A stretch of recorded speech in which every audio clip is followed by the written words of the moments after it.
Ding, ding.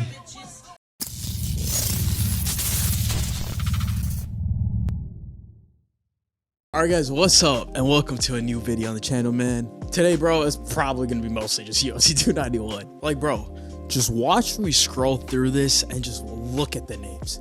Like, literally every fight definitely in the main card is crazy. And then, bro, scrolling down, you got Derek Lewis in the prelims. That's wild. Like, this card is absolutely stacked. Jake Matthews, this fight that's starting the prelims is gonna be crazy.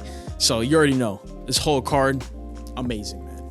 Usually I think I tend to start like the first fight on the card and then move on up, but this one I gotta talk Dustin Poirier, man. Like, honestly, I think the biggest thing with Dustin is that you can't outdog him. Like, he's the biggest dog on the block. Like, bro's basically the wolf. The only way you beat Dustin Poirier, you have to outskill him. Bro, just look at the guys he's fought. And literally, I would say all of these fights have been dog fights. Poirier almost had Khabib in the guillotine. He actually put up a decent fight against Khabib before Khabib just choked his ass out. But like, if you look back at all of these fights, man, look at this. Like, this Bobby Green knockout was wild. Like, all these fights, even starting out, Max Holloway, he has lost to Korean Zombie, but that fight was ridiculous. And also now scrolling up more recently, Justin Gaethje, crazy fight. Like, honestly, I think these three wins right here with Justin Gaethje, Eddie Alvarez, Max Holloway, go back and watch them. It just shows how much of a dog that man is. Like, his timing is so amazing. Like, going back to the Gaethje fight, for example, they're both crazy dogs. Justin Gaethje, obviously one of the craziest mofos ever, going against Dustin Poirier, also one of the craziest dudes ever. But the difference is Gaethje kept throwing that calf kick. Poirier was able to make the read on it and got him with that beautiful straight to eventually knock him out. And it's like, that's the same thing that happened with Eddie Alvarez. Eddie Alvarez also a dog, but Dustin Poirier just outskilled him, out-techniqued him. His boxing is so amazing. Max Holloway, one of the best boxers. I guess maybe at this time he wasn't really the best boxer. If you go back and watch that fight, Poirier absolutely destroyed him that fight. And then obviously he got the interim belt, lost to Khabib, but I mean, he lost to Khabib, like one of the GOATs of MMA. Then this Dan Hooker fight. This Dan Hooker fight is honestly one of my favorite fights ever. Like, you go back and watch it and it's pure violence. But then as you get closer to the end, you clearly see how much better Poirier is. Like, Poirier is able to make some crazy reads on the fly, and he's able to just kind of calculate data. The later on you go, the better the decision making is, the better he's getting just clean shots off. And it's like, with that, beats Conor twice, and then Charles Oliveira again loses purely because of skill. Like he didn't want to go down to the ground with Charles at all. I don't blame him. And it's like, the way it ended was because Charles got the rear naked choke, choked him out. But it's like, even against Oliveira, he put up a fight. Like, Poirier still got him clean a few times, even dropped him a few times, which, like, I mean, I guess some of them he just kind of, Oliveira kind of went with it and almost baited him. And then again, most recently against Michael Chandler, another dog fight. And again, like Gaethje, like Dan Hooker, like all these other fighters, all these other amazing fighters. Like, that's also the craziest thing, is that he's literally fighting the best dudes at lightweight. And so it's like, against the cream of the crop, you can see even against Chandler, absolute dogfight, Poirier is going to prevail because he just makes that read. He understands everything. And it's like, even to get that choke, he got the perfect butterfly. I forget if it was a butterfly hook, but he somehow reversed position. I think Chandler tried to take him down. So yeah, this is what it was. Chandler just dumps him, and then Poirier's able to just reverse position. Eventually, I'm gonna pause it right there so I don't get fucking copyrighted. But it's like, after that, Poirier goes on to take Chandler's back, choke him out, wins the fight. So it's like, again, against Gaethje, for the BMF title, I think Poirier, if it goes on to later rounds, Poirier definitely wins. It also seems like he is the favorite. And it's like, Poirier, bro, his hands are amazing. Like, just his boxing technique is so beautiful to watch. He came up as a boxer, so he like understands the sweet science.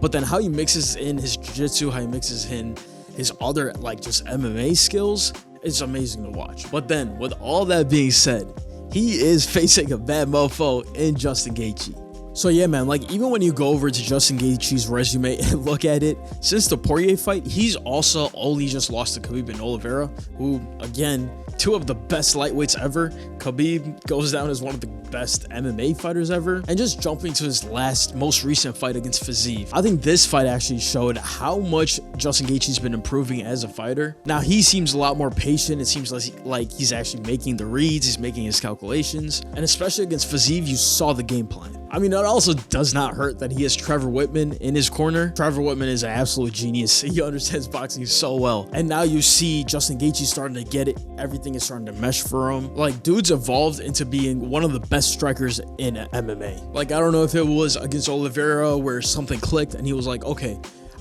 because I'm so reckless with it, I always get caught in stupid shit. So against Fiziev, he's like, hey, let me just try being more patient. Or it's just his skill in general has just improved. But either way, that's what makes this matchup so good, not to mention the BMF belt, man. So yeah, man, with that being said, my prediction, I'm leaning towards Dustin Poirier, especially if it goes in the later rounds. I think somehow if it stops early, it's because Gaethje's gonna knock him out. I could see Gaethje catching him someplace like in the first round, maybe second round. But if it goes past that, Poirier definitely takes this. But next up, I really want to talk about Alex Pereira versus Jan Blachowicz. Yo, so it looks like Pereira is now the favorite, which is actually kind of sick because the last time I think I saw this, Jan was the clear favorite. Now it seems like they're at least really close. And honestly, even going into it, it's definitely stupid close, man. Like, I can see Jan fighting him like Izzy, where it's like he just drags him to the fence, takes him down, kind of just ground and pound, just lays on him, and just kind of cruises to decision victory. But then also on the other side, we got Poatan. His left hand is literally made of stone, man. And also Pereira is a legit 205. Like, he's gonna have to cut down to get to 205. Izzy legit weighed in like 10 pounds under 205. I think he weighed in at like 190 or some crazy shit. Oh no, okay. So Izzy, he weighed in at 200. But like you guys can kind of see in this picture, he came in with like a box of pizza. Like, he's 5 pounds under, which is crazy. So like he basically stepped in at his natural weight. Whereas Alex, on the other hand, legit 205er. He probably walks around at like 230, I want to say. So he's gonna definitely have to make that cut. So he's supposed to be there. He's not supposed to be a middleweight. And so that's why I'm so looking forward to seeing a bigger, stronger Pereira. I'm sure his chin's gonna be even better. Like, his power's gonna be even crazier. My prediction, I'm going with Pereira, mainly because honestly, I want to see Pereira there. I want Pereira to go for the belt. I want him to win the belt. And I want Izzy versus Pereira 3 at light heavyweight. I think that'd be like just amazing storyline. But yeah, bro, I think this should be a super exciting fight. But I'm rooting for Pereira. Then we got Wonder Boy, Michel Pereira. Again, two crazy ass like karate style strikers. They're gonna be doing the wildest kicks. I'm so excited. Like, I really hope that they have some type of unwritten rule like Wonder Boy had against Kevin Holland, where they both kind of agreed to just strike the whole time, not a single takedown. No one tried to go on the ground. It was just a fun watching two strikers just go at it. I really hope this is the same thing, because bro, I would absolutely love to see Pereira just like climbing the cage, just like Superman punch off the cage, like just crazy shit. Wonder Boy obviously with spinning back kicks. Like, bro, I'm here for this fight. Honestly, this fight has fight of the night potential, but it is under Dustin Poirier and Justin Gaethje, so it's probably not gonna get it. I'm like, this is a fight that's definitely a must watch, and I cannot wait for this one, man. Then El Kukui back. Bro, Tony Ferguson is the underdog, but I'm never gonna bet against Tony Ferguson. So my pick, even though a heavy underdog, I'm rooting for Tony Ferguson, man. I want to see Tony Ferguson win. I said this in a short a few days ago. Like, I really want to see Tony Ferguson win.